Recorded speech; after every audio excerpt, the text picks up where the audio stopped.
Hi, and welcome to the Dr. Z and J.W podcast. I'm J.W. Stewart, a veteran broadcaster and journalist with nearly 30 years' experience. I've worked at ESPN and NBC, and now I teach at the University of New Haven. And I'm Sheahon Zenger. I started my career as a football coach at Drake, Kansas State, South Florida, and Wyoming, before becoming the director of athletics at Illinois State University, the University of Kansas, and now the University of New Haven. And this is the Dr. Z and J.W podcast.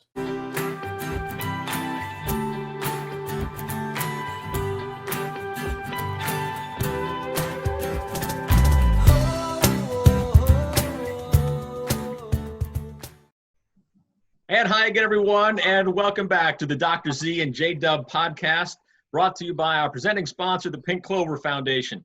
J.W. Stewart, along with our UNH AD, Dr. Z, Sheahon Zenger.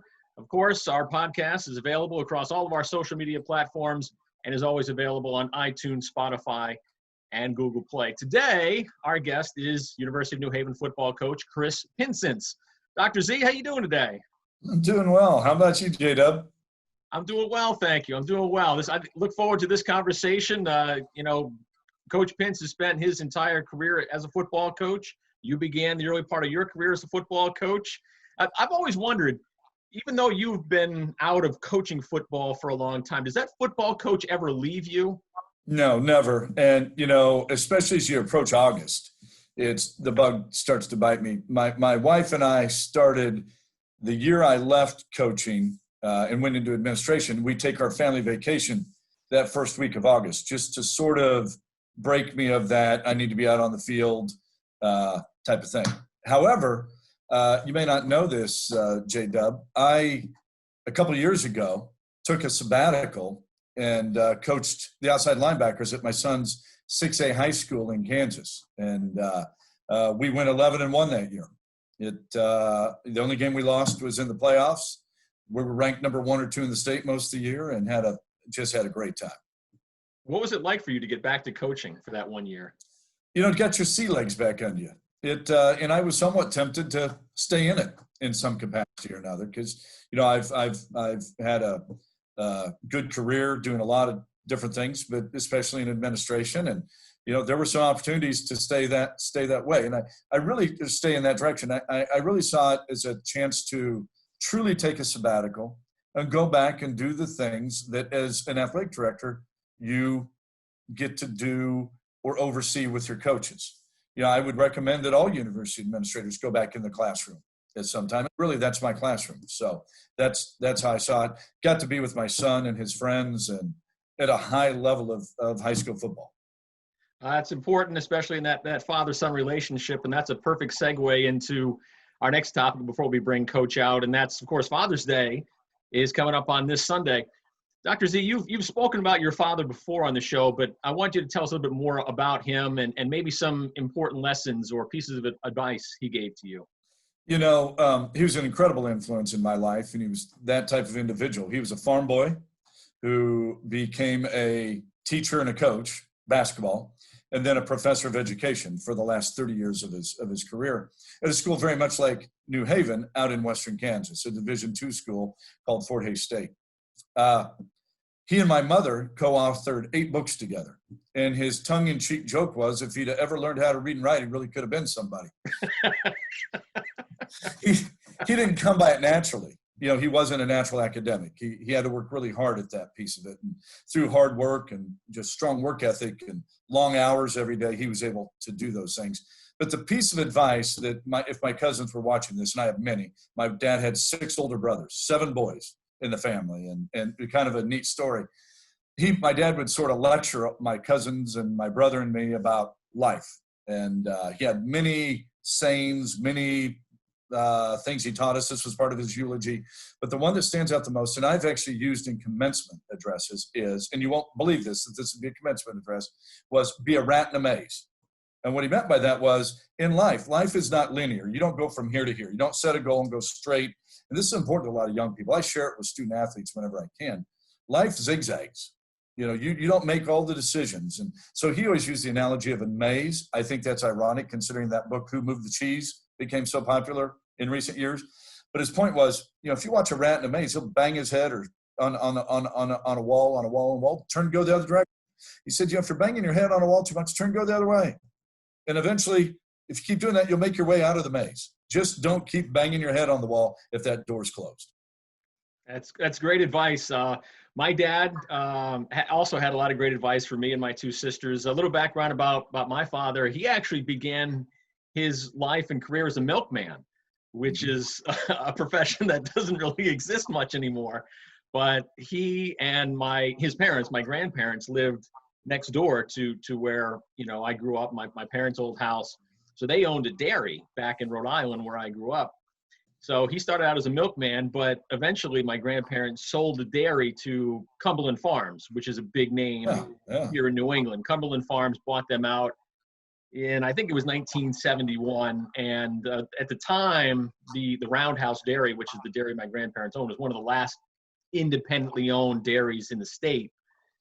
Cumberland Farms and a lot of others bought them all up. But so my dad had to transition relatively early on in his life, in his 20s or 30s, I think it was. He ended up becoming a banker for 30 years, and that's where he spent most of his life and career.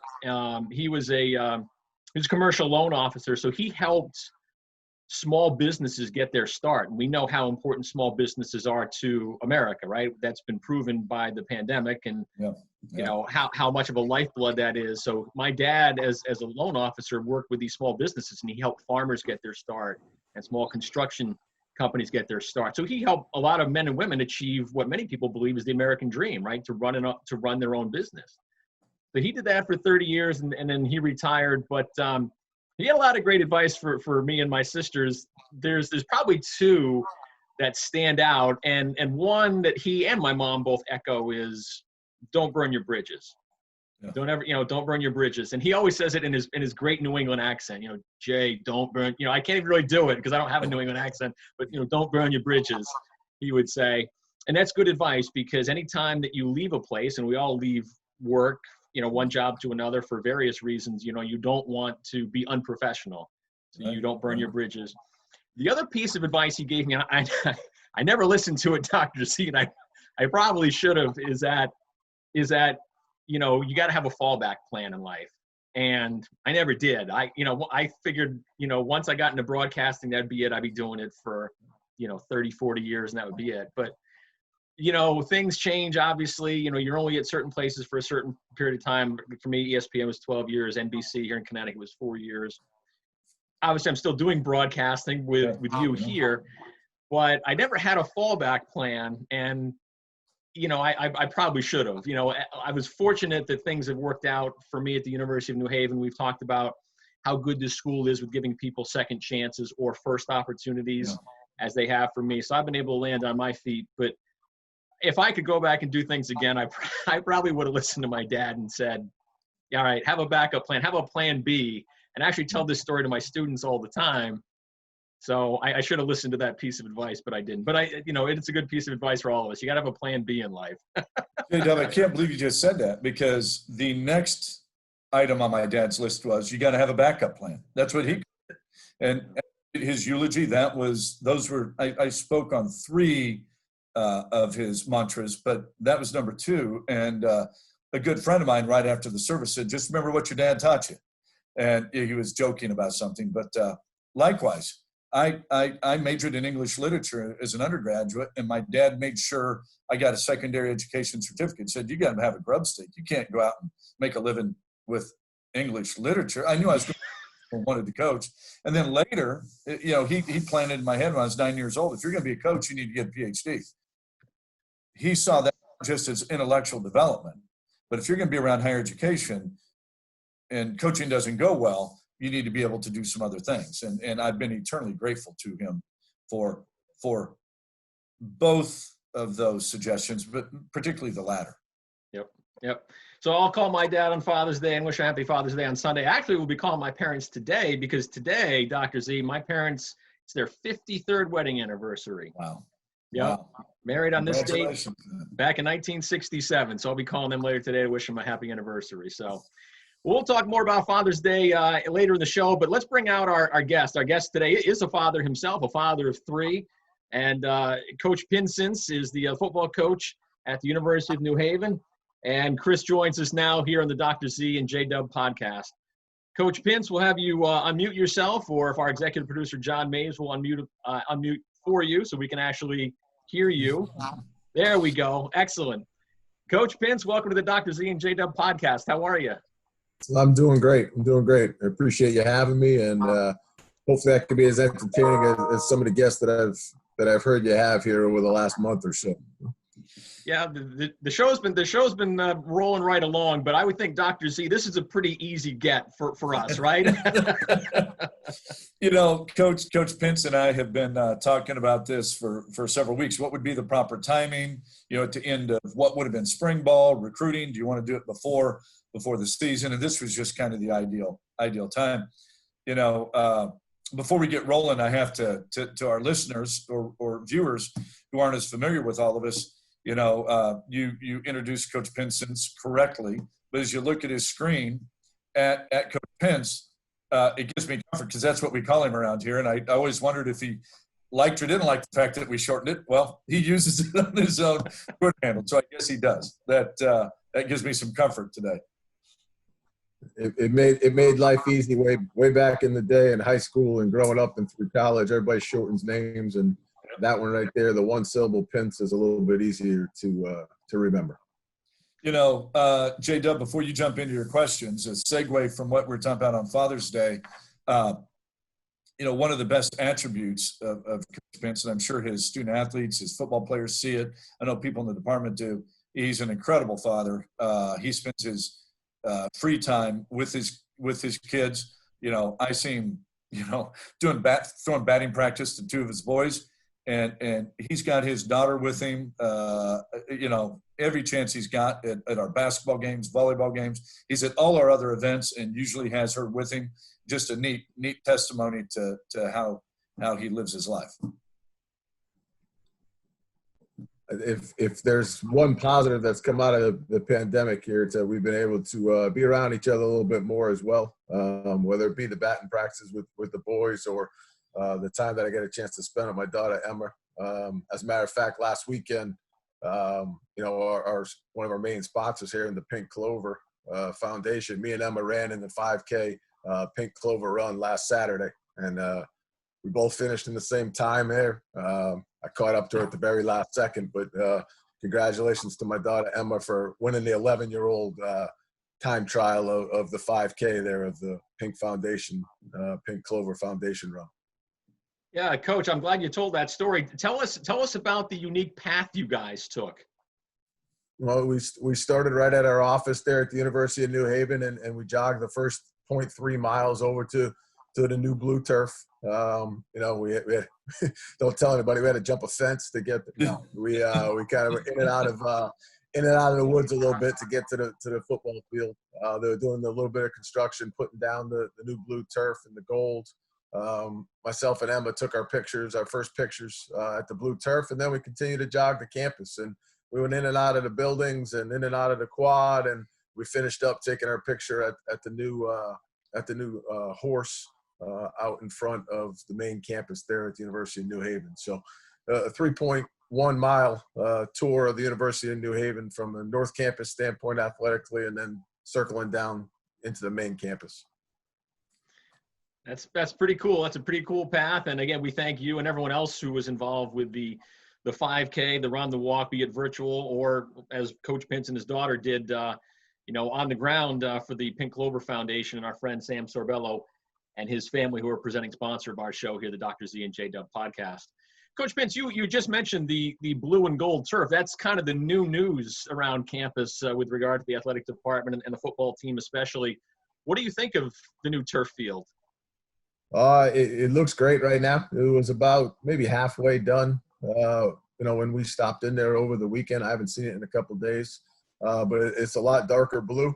After 12 years of the old blue sitting out under the sun, it's a lot darker. The gold is a little bit darker than it was before. The letters and the numbers and the hashtags and those things are just coming in. But it certainly looks like it'll pop a little bit more on the video maybe now than it has over the last few years. We've got a great setting down there, J.W., and I can't help but go down there pretty often and get in the way, but it really makes that stadium pop. And, I don't know that there's a better setting in Connecticut or New England for that matter at its college level when that place is full and people are hanging over the railings. And I got a good taste of that this fall at homecoming and several other games. And got a great band that adds to that atmosphere. But the obviously the highlight is watching the Chargers win, as they usually do. I'm glad you brought that up, Dr. Z, because I wanted to ask Coach Pince if he could describe, some of that game day feel at UNH for those who haven't been there in a while, or those who've never been, considering our podcast goes to a lot of prospective student athletes and their parents. What is it about a game day at Dellacamera Stadium that just makes it so terrific? I think it's the number of fans that are there. I think it's the way that they're in close proximity to us as we make the pregame walk to the field, as we walk down the hill, as we form the band forms the tunnel and we run on the field under the smoke, and just being around those 4,000 to 5,000 people there in the jungle, on the blue turf, hands down the best game day environment in our conference in the Northeast 10, and certainly in New England small school college football. You'd be hard pressed to find a better environment, and it's a testament to our department, the kids at our campus, our student population that's there, and the city of West Haven that comes and supports us. There's not a home game that we have that we don't clearly have a home field advantage, and that our kids don't play a little bit harder because of the people that are out there. But it's really the close proximity and how close we are to the band, to the students, to the family members that are there watching. And it really is a unique environment if you've never been. Coach, you mentioned the roster and the players, of course, such a instrumental part of the team. I mean, that's why students and student athletes come to the University of New Haven. One of the reasons to play football and get close to the football team. Tell us about how you develop the roster and how you get these young men to come play at the University of New Haven. Who are you looking for? We are looking for guys that really, really love football, guys that really want to value a private school education up here in New England and want to play at the highest level of football that we can. We have a very, very unique situation here at the scholarship level, partial scholarship Division II level of football. It is really, really unique, and you probably won't find it anywhere else in the entire country. We have guys that are right out of high school that come and play for us. We got guys that attend prep schools first and then come play for us. We got junior college players that go to junior colleges all out of America and then decide to play for us. We have 4-year college transfers that went to a Division I school, an FBS and FCS school, and it didn't work out for them, or they wanted to change their environment, or they wanted to come home, and Connecticut is home to them. So they wanted to come home and play their last year of football. And then we have the grad school kids that play other places, go to school, get their undergraduate degree at a different school, and want to take advantage of our fantastic grad school opportunity here and still have some eligibility left to play football. So all 5 ways we get kids here in our roster, and we utilize all 5 of those avenues to get them here.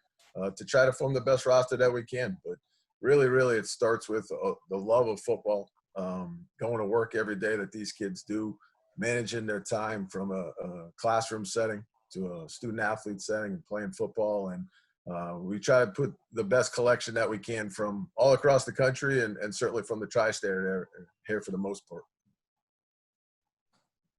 It really is fun to get to know his team. And in 1 year, I'm not even close to getting to know him all that well. But the ones that I have, they all bring that common work ethic.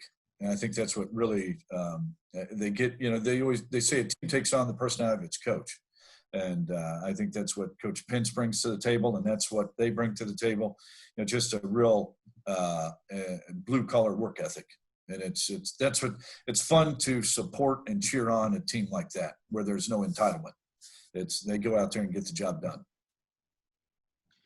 Coach, since we've all been home since March for the last 3 months, how has the coronavirus pandemic and quarantine made things a challenge for you as a coach and your staff as recruiters? How has that changed things here in the last few months?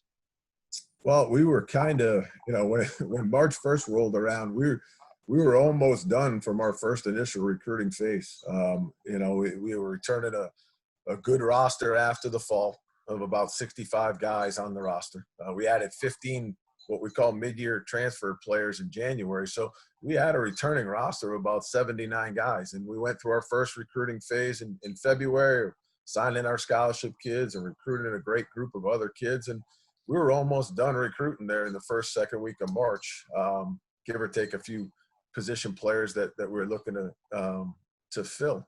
And when we all got sent home, we kind of changed our mentality and said we need to start preparing for the future a little bit. And we went out and started the recruiting process again and tried to add as many good football players as we could. And I'll tell you, it's been a learning process. We become real salesmen online. We learn a lot more about our academic programs here at the school at the University of New Haven.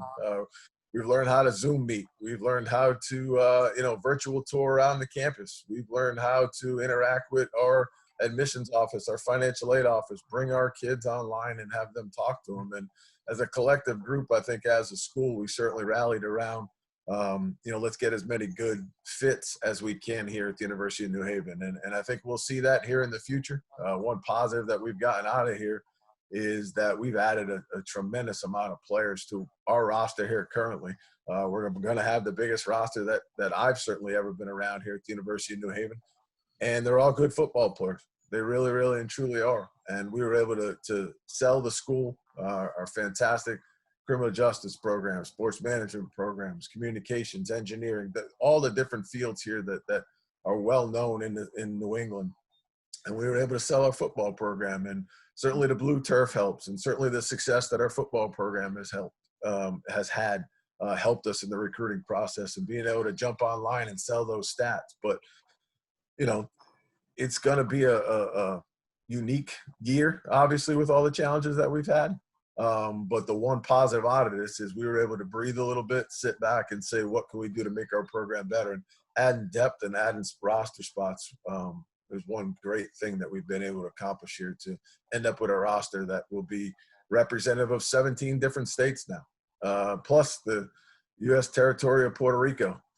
We got a member coming in from there. So it is amazing. Mostly made up of tri-state area kids in New York and New Jersey and Connecticut, but we got kids from all over the country now that understand that we play at a high level of football. We combine a great private school education here in one of the best areas of the country to go to school. Coach Pence has led the way in our department of adding additional young folks to rosters. And J.W., what we saw during this pandemic, both in athletics and on campus, is, so many young people have had to go online. And if that's what we have to do to stay safe across the country, then we'll continue to do that. But under the leadership of President Kaplan, the goal here is to return in full force, August 24th, on campus, classes, et cetera. And what we found was there was a tremendous number of young people out there that wanted to come be a part of our athletics department, our football team, and the university. And so, the leadership of the institution looked at each other and said, let's follow the Warren Buffett model of, why be afraid during this time? There's so many young people who are looking to us as a place to call home. Let's open our doors to more of them.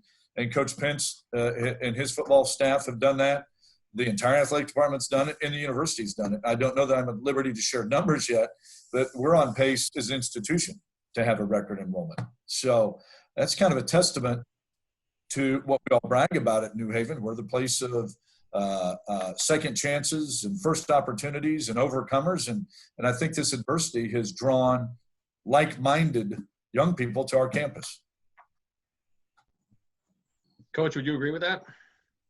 Absolutely. When you look at the 5 different ways that we accumulate kids that I went over before, you're looking at kids that are clearly first-generation college kids. You're looking at second-chance kids. You're looking at blue-collar kids that hopefully when we get back into this in the fall, understand that this is a unique opportunity. It's a great opportunity in front of them, and that's something that when you embrace that opportunity, and hopefully our kids will, you're going to have a really, really a tremendous experience while you're here. And certainly we're going to take advantage of that. But I think the different kids that we get here know how to work. I always go back to the love of football or love for whatever sport that you're playing while you're here. You got to love it.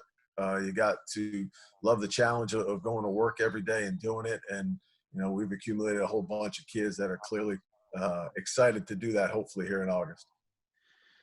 Dr. Z, this is more of a question for you, but I want Coach to kind of piggyback off it, but I'll direct the question to you first. You mentioned President Kaplan and the plan to bring students back to campus August 24th. What else can you tell Charger Nation, our viewers and listeners, and especially our football fans, about the specific plan to bring football players back to campus and when that might occur? Well, I'll tell you that we just sent a letter out to all of our new student athletes and returning student athletes a few days ago, reassuring them that from President Kaplan to the vice presidents to my office to Coach Pince's office, we're doing everything we can to get them back as quick as we can and have as much of the season as we can. Outside of that, I can't give you a lot of detail because every week we get well-meaning direction from the NCAA, whether it be Division I, II, or III. From our conference, there has to be agreement amongst those different levels and those organizations. And so there's sort of a moving target because we're all really at the mercy of Mother Nature and science and what's going on there. But what I can tell them is we're doing all we can to have as normal of a situation as possible. And I know that Coach Pince is working off of a traditional calendar with maybe a little later start date for our first competition. And without getting into the weeds, there's all kinds of X number of dates you can use to practice beforehand and this and that. But it's a daily conversation between the two of us and often with our conference office and sometimes with President Kaplan's office. Coach, I wanted to get your thoughts on that and also what you're telling the incoming football players, because I know that they certainly have questions for you too about this topic. They do. They have the questions. Certainly, their families have the questions. And all I can do is talk just like Dr. Z does. Is our plan is to come back here full force as soon as they'll let us come back. And there are a whole bunch of factors that go in that. Doc talked about our league, our out-of-conference schedule. We play Bowie State, a team from Maryland. They're supposed to come here and play on September 5th. We play up at Dartmouth College in the third week of the season on September 19th. And out-of-conference games are really up in the air right now because there's so many factors. Hopefully, as the summer goes on, hopefully as the world starts to open up here a little bit and maybe Major League Baseball or the NFL or NBA and those type of sporting functions start out, maybe the numbers will look good and maybe we can get some more positive numbers out there for us to be able to get back here a little bit sooner. But, the dedication of this school to come back here is never been in question. We want to come back. We want to be on campus. We certainly want to start sports. We want to do it safely. And every time somebody calls and asks, I give them the date, and then I put the 3 dots at the end and say, stay tuned because this might change in about an hour and a half. Coach, once we do get everyone back to campus, what are you most looking forward to this season? You know what? I love the aspect of coming back here and having preseason camp and practicing. We missed our 15 spring practices. We missed the last 2 weeks of our winter workouts. We missed the meetings with our kids in person. And when you get into coaching, and specifically when you choose a small school coaching, type of path as we have done in my family, you want to be around the kids every day. So just the install in meetings and the walkthroughs on the practice field and practice for 2 or 3 hours a couple times a day. Those are the things that I'm going to truly, truly look forward to. And we've been around our kids since we left, and we talk to them daily, and we text, and we Zoom meet with them, and we have position meetings, and we do all those things. But I haven't been able to watch my guys throw a football. I haven't been able to watch my guys run around a cone. And I haven't been able to watch my guys block anybody or miss tackles even. And just, we're looking forward to the daily interaction with our, 135 plus guys on the roster and our 12 staff members. And just, that's why we get into it at this level, and it's certainly being around them is something that we truly look forward to. And then preparing for game number 1. And whatever that game number 1 is, and being able to play on the field, there's nothing like it. And hopefully this summer we can get back to doing what we love to do. I can see Dr. Z smiling as you're describing all this stuff. He might be out there running drills with you in the summer. Oh, we might need him. I told you, we added some numbers, and he's got a running back coaching background in there, and we got a few extra running backs on the roster. So all hands on deck here, as it usually is at the University of New Haven, and we might need everybody to come help us out.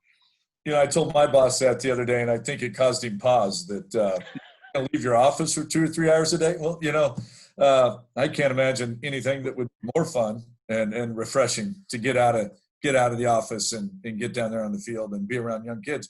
I'm feeling the same way coach is, even though I'm in an administrative capacity. One of the neat things about New Haven is we're all on top of one another here, in our facilities. And in the course of a day, I see more student athletes and coaches here than I have in the last 30 years. And you get to know them pretty well. And those you don't know as well, just get used to seeing them. And you realize as an educator, a coach, without them here, you're just pushing paper and policy, and it's really empty without them. So, like coach, I can't wait till they get back. And although I usually just fist bump them and watch them at practices, but who knows? I might slip out there and blow the whistle. What coach didn't tell me is probably the easiest position to coach on the field is the running back. If you can get them lined up, going the right direction, let you take over. The hardest thing with the running backs is teach them how to pass protect. That's not usually one of their favorite things to do. Coach, you have an offensive background. This is actually your third stint at the University of New Haven. You were a wide receivers coach, 95, 96, offensive coordinator from 99 to 2001. What is it about UNH that has brought you back so many times and that you love so much? Absolutely the kids and the student athletes that we attract here, the ones that we spend all that time with, and the ones that we watch grow up as young people through the time, graduate from here, and then move on and start their lives and their families. And you date me a little bit there when you put the mid-90s in there. It's my first time, but I think I'm heading into year 12 right now of my affiliation with the University of New Haven. 2 as a graduate assistant wide receiver coach under Tony Sperano in my first job ever. I came back in 99 through 01 and worked under Darren Rizzi for those 3 years as the offensive coordinator. Then I've been very, very lucky to be back here now in 6.5 years as the head coach in this third stint.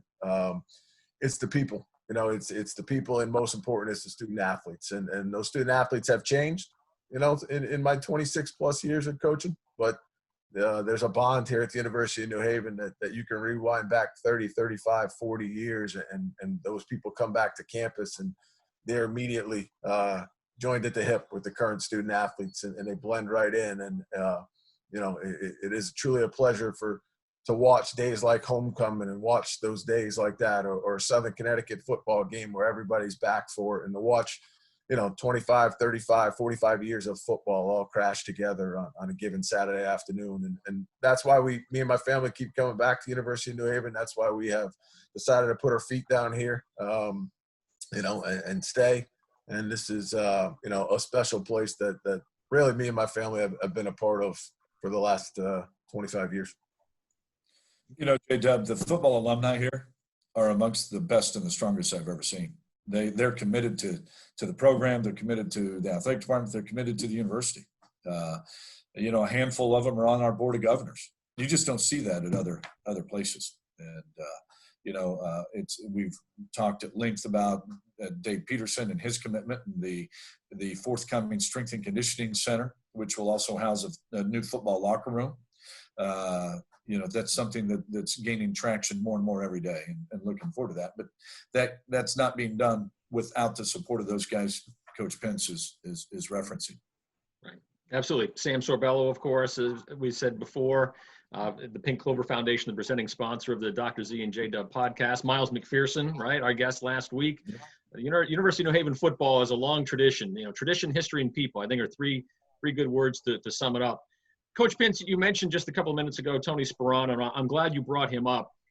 Next month will be 2 years since he unexpectedly passed away. Sperano, University of New Haven through and through, played here, coached here, went on to coach in the NFL, head coach of the Dolphins. What did he mean to you, and what did he teach you? He was my position coach, my offensive coordinator. when I started coaching in 1995 and 1996, he let me get up in front of a room of wide receivers, and I didn't know what the hell I was doing. He still let me do it. And there wasn't one professional or personal decision that I made for over 20 years that I didn't talk to him on the phone. And it doesn't take very long for me to get emotional because I loved him. He was all about this school. He was all about the people, the student athletes, us coaches that came up and played for him and worked for him. He was a great guy. And, like I said, he represented this school and what it stood for. And hopefully in my 6+ years here, I've done it enough service that he would be proud and that the alums that played for him would be proud of what we've done here. No doubt. I think I never met Coach Sperano. I heard nothing but great things, but I think it would be pretty easy for me to say that he'd be very proud of you, Coach. Thanks. To those viewers that are watching that maybe aren't as familiar with our program, it shows what you're referencing, J.W., the 35 to 40 years, reference that as well. The connectivity here is, you don't find that at places that don't have a lot of tradition. And there is an awful lot of football tradition at this place. And Coach just exemplified that. I'm probably jumping the shark, J.W. I'm just itching to get Coach to talk about some of his best memories here in all those different times, some of the upsets, near upsets, rivalry games. I could talk to you for a long time about those stories, and I think that would be really neat for you to share. I'm not even going to say the games. I'm going to let you bring them forward because you were a part of them. I wasn't. Well, I have a lot, and as I've been listening to the podcast, and we talked about me coming on there. Obviously my 3 different tours of duty here at the University of New Haven have been 3 different phases of the football program. When I was here in the mid-'90s, we were an independent Division II team that traveled the country, played all over the place. We played everywhere. And, we built a program here from Chris Palmer to Mark Whipple to certainly Tony Sperano in those mid-'90s to eventually play for a national championship in 1997. And as I think about, I was here in 95 and 96. I recruited all those kids that were playing on that 97 team. I watched all 3, what we called at the time, home playoff games at the University of New Haven. But one of them was at Sacred Heart. 2 of them were at the Yale Bowl. And, we didn't have the facility that we have now. And so we were kind of a traveling show there in the mid-'90s and had some great memories playing some really big games. When I came back in 99 through 01, we had some unbelievable football teams and some unbelievable football players. We really, really did. But we had gotten too big for the Division II level of football around here in this area. And nobody wanted to play us. And that was a testament to those early 90 teams of Mark Whipple and those mid-90 teams of Tony Sperano that in those times of 99 through 01, I played in 17 different states here as a coach at that time. We were in California and Washington and Texas. And, you had Jim Levitt on earlier on in the podcast, and we were down there in 1999 and played in Raymond James Stadium against the University of South Florida. We actually led them 14-0 there. We returned the opening kickoff for a touchdown. They went 3 and out. We went down and scored again. We were up 14-0. And, it was really a great time in our football.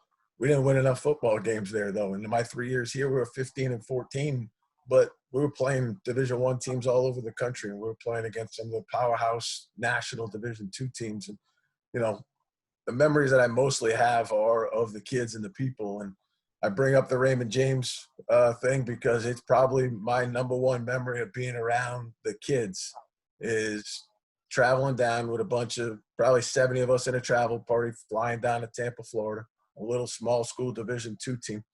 And we're going to play in Raymond James Stadium where the Tampa Bay Bucks play. We're going to play on a Saturday night. So on Friday night, we're going to do our walkthrough.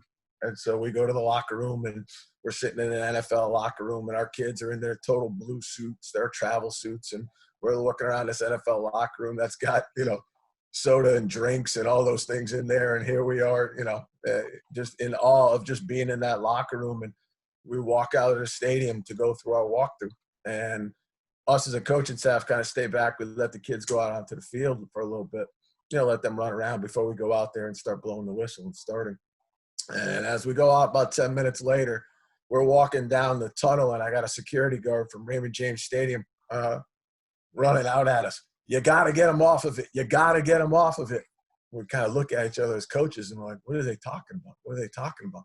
And as we walk out on the field, we got 65 guys in blue travel suits swinging from the pirate ship.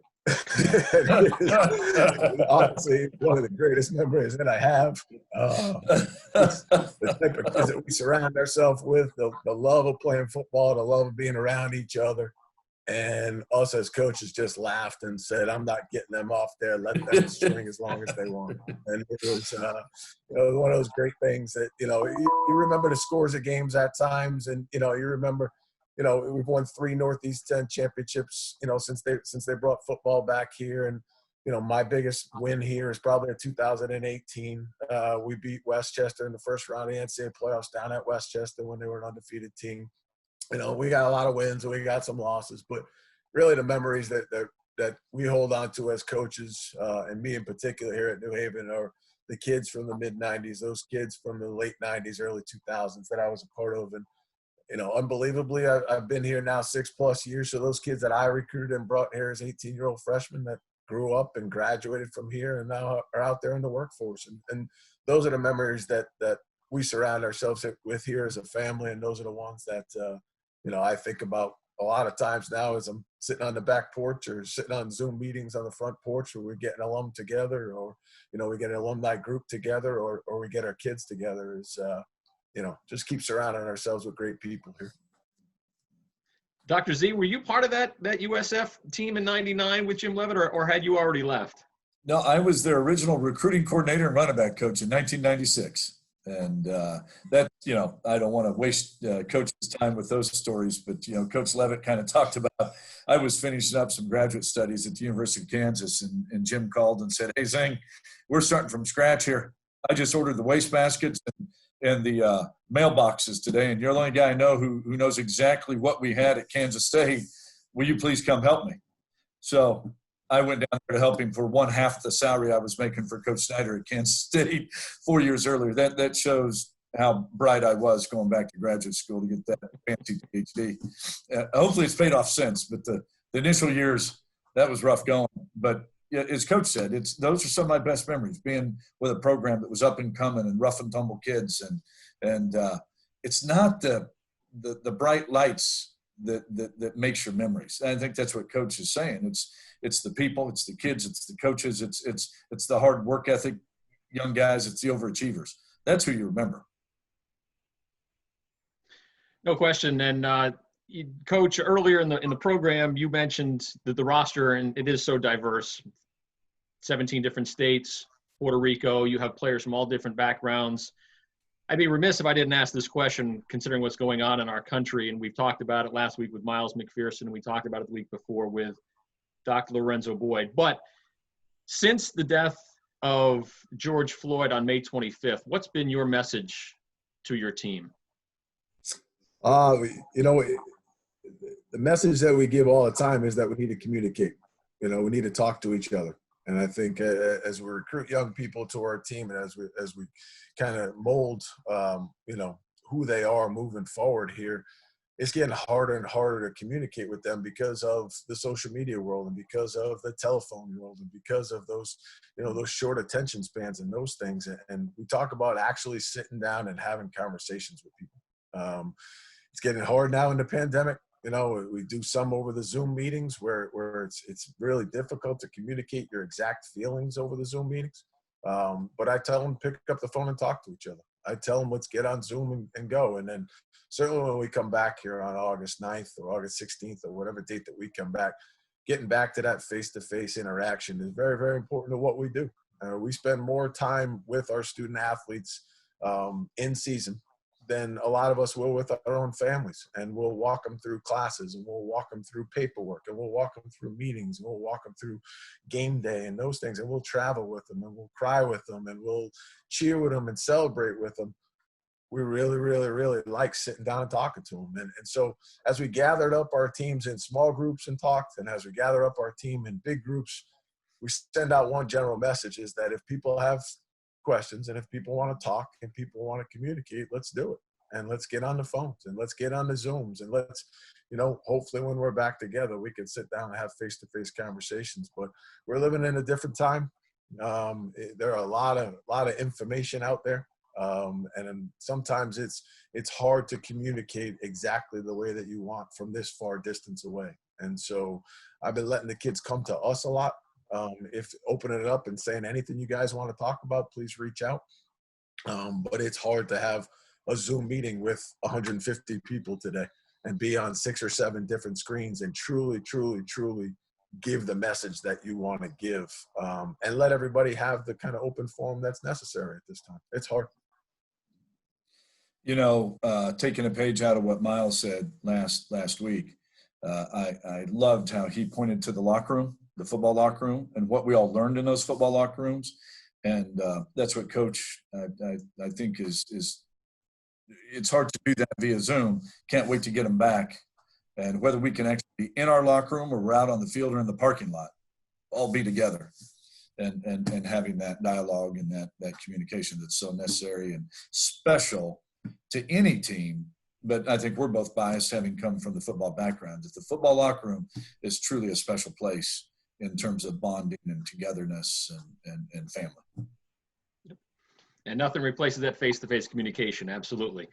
Coach, you're a father figure to all those young men on your team. You have 3 kids of your own. Sunday is Father's Day. What's the best advice you ever got from your dad? You know what? My dad was a man of few words, and he wasn't going to write 8 books like Doc Z's dad. My dad was there in presence, and my dad, coached us as young people. And I grew up in a family. I have 2 brothers. My parents were very fortunate. They were around a lot for us. Their time was what they gave to us. My dad grew up, in Rhode Island like I did. Grew up in Woonsocket, Rhode Island like I did. And his career he was a tax auditor for the state of Rhode Island. So he worked for the state of Rhode Island, and he would drive around the state of Rhode Island and nearby Massachusetts and make sure that the businesses were paying their state taxes. And so his quote unquote office was the state of Rhode Island. And he used to work what he claimed was a 7:30 in the morning job until about 4:30 in the afternoon. But somehow, some way, every game that I played that started at 3:15, whether it be in Woonsocket, Rhode Island, Cumberland, Rhode Island, down in South County, Rhode Island, whatever it was, if I was playing a baseball game or a basketball game at 3:15 in the afternoon, somehow he was there. And it's okay, he's retired now. He's not going to get in trouble. They're not going to take his pension or anything like that from the state. But he made it a point to be there. And my mom made it a point to be there. And I think that is something that is truly, truly important. And it's one of the reasons that me and my wife have chosen to be at a school like the University of New Haven, so that we can be around our kids and I can show them the support that they deserve, that they need.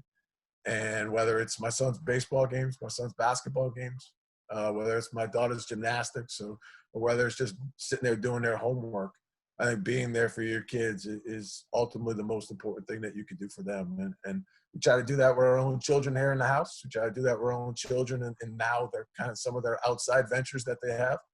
And we try to do that for our student athletes while they're here and then while they're at home. And I think that that's something that I learned from my own father. I'll certainly call him on Sunday and thank him for that. And I'm sure when my kids get up around 11:30 noon time on Sunday, I'm sure they'll thank me at that time as well. What advice do you give your own kids, Coach? And what advice do you give the football players? Is it the same advice or is it different?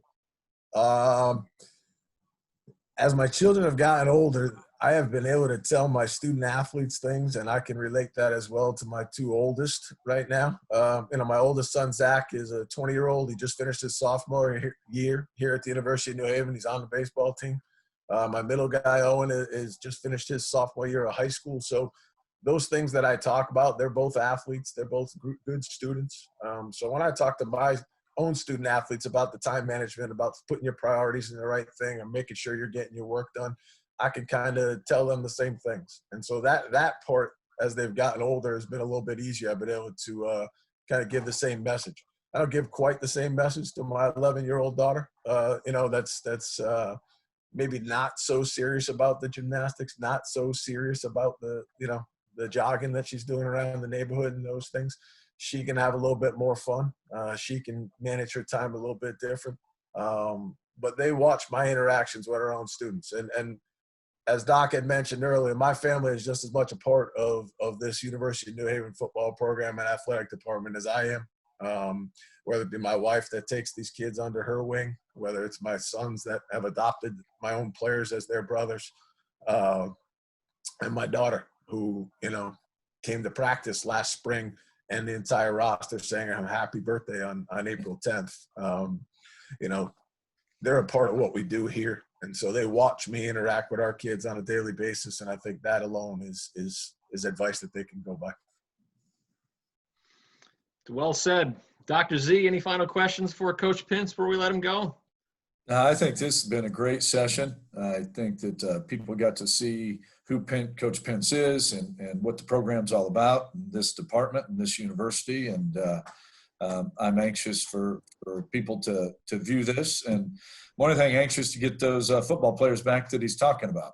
And I know he's more anxious than me, but I'll be in the background watching them, just getting to do what we do and not do it virtually. Coach, final thoughts before we let you go? Well, I'm thankful for the school and everything that they've done for us here, certainly in these last 3.5 months. The support that they've given to these students and these student athletes, I think it shows that we're going to have a great experience here. We're doing everything we can to bring ourselves back here, and the good Lord willing, there hopefully we all get back here in the fall. We need sports, we need school, we need to get our kids back into college, back into the public schools. We need to get them out there and certainly getting back out here in the summertime into some fresh air is something that we're all really, really looking forward to. So I hope to see everybody in the fall. Chris Pincince, the football coach here at the University of New Haven. Coach Pince, thanks for joining us here on the Dr. Z and J.W. podcast. Happy Father's Day to you, and look forward to seeing you on campus in the fall. I thank you for having me again. Yep, you're welcome. Again, this is the Dr. Z and J.W. podcast presented by the Pink Clover Foundation, which is both a partner and a friend of the University of New Haven. Pink Clover Foundation honors the late Colleen Sorbello, who passed away in September of 2017 after a 4-year battle with breast cancer. Colleen's husband, Sam, played football at UNH, has been one of our university's biggest benefactors. In 2018, Sam and his family dedicated the Colleen Sorbello Research Laboratory, which is over in Dodds Hall, and established the Colleen Sorbello Memorial Breast Cancer Research Award, which supports a student pursuing breast cancer research. For more information on how to support the Pink Clover Foundation, please visit pinkcloverfoundation.org. Dr. Z, your thoughts on our interview with Coach Pince? I probably enjoyed that as much as anybody. And, I get the benefit of talking to him as our time has moved on here and your relationships build with coaches and you go through building a roster like he talked about. The AD and head coach start talking a lot about what it takes to get those young guys here and the paperwork it takes to get it done. And, he's a couple of things Coach Pince is really, really good at. Great family man. He's a great offensive mind. I've told him that. He's one of the better offensive coordinators I've ever watched call a game. He also has to be the head coach on top of that. But he's also incredibly organized. And I tease him about being the head coach, offensive coordinator, and director of operations, which is what I did for Coach Snyder at K-State. That's a thankless job. But when you're the head coach at a school like ours, he does so much of that. And he's on top of everything. He dots every I, crosses every T, and that's what makes him easy to work with. But I also enjoyed you bringing us back to Father's Day from beginning to end here, and talking about each of our fathers and what they taught us, and who we all he tries to be as a father as well. So that's been a special session. Thanks for leading us through that, J.W. Yeah, you're welcome. The dads are very important, as we know. I mean, they've taught us a lot, and I don't know where we'd be without them. We'd be lost, that's for sure.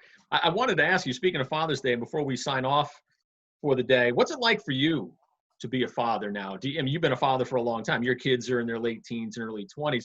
Do you find yourself acting like your father?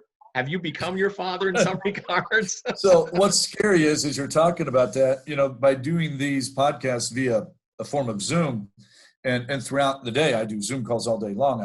It's like looking in a mirror and I see my father looking back at me. And, certain attributes, all of us inherit the traits from all our bloodlines, but certain attributes that are starting to appear even more than they used to. That's physical. Mental and personality and the way in which I interact with my own kids, you just can't help it. You tend to replicate what your own father did. And, he was very kind and generous and close to us. And that's what I try to replicate with them. And, heck, I'll get emotional here in a second too, because the one thing this pandemic has given me is time with my 3 adult children, 23, 21, and 19, here in West Haven. Of all places. I thought they'd come here and visit at Thanksgiving and Christmas and maybe spring break. Now that's a reach, they don't do that. But heck, we've had almost 2 months with our 19-year-old, a month and a half with our 23-year-old. I never thought he'd be back under the roof, but he's studying for the CPA right now, and there's no better place to do it than with us, where we can provide him with meals and some entertainment, and he just grinds. And my daughter is doing a virtual internship with ExxonMobil in Houston, here in West Haven, Connecticut, and grinds from 8 a.m. to 5 p.m. every day, if not more. And having said that, my youngest son said to me as we drove down Ocean View Avenue going home last night after coming up here to North Campus and playing some tennis, he goes, "Dad, this place is amazing." And I keep saying that to people. I don't think people quite understand what UNH and West Haven, New Haven, the beaches, and the restaurants have to offer. My children don't want to leave. They're having an absolute blast. They've made friends here in West Haven. UNH students, UNH alums have embraced them. And I can only imagine what it would be like if we were in full force, Right. Things are still regulated to a certain degree, but I don't know they could be anywhere else enjoying life as much as they are here.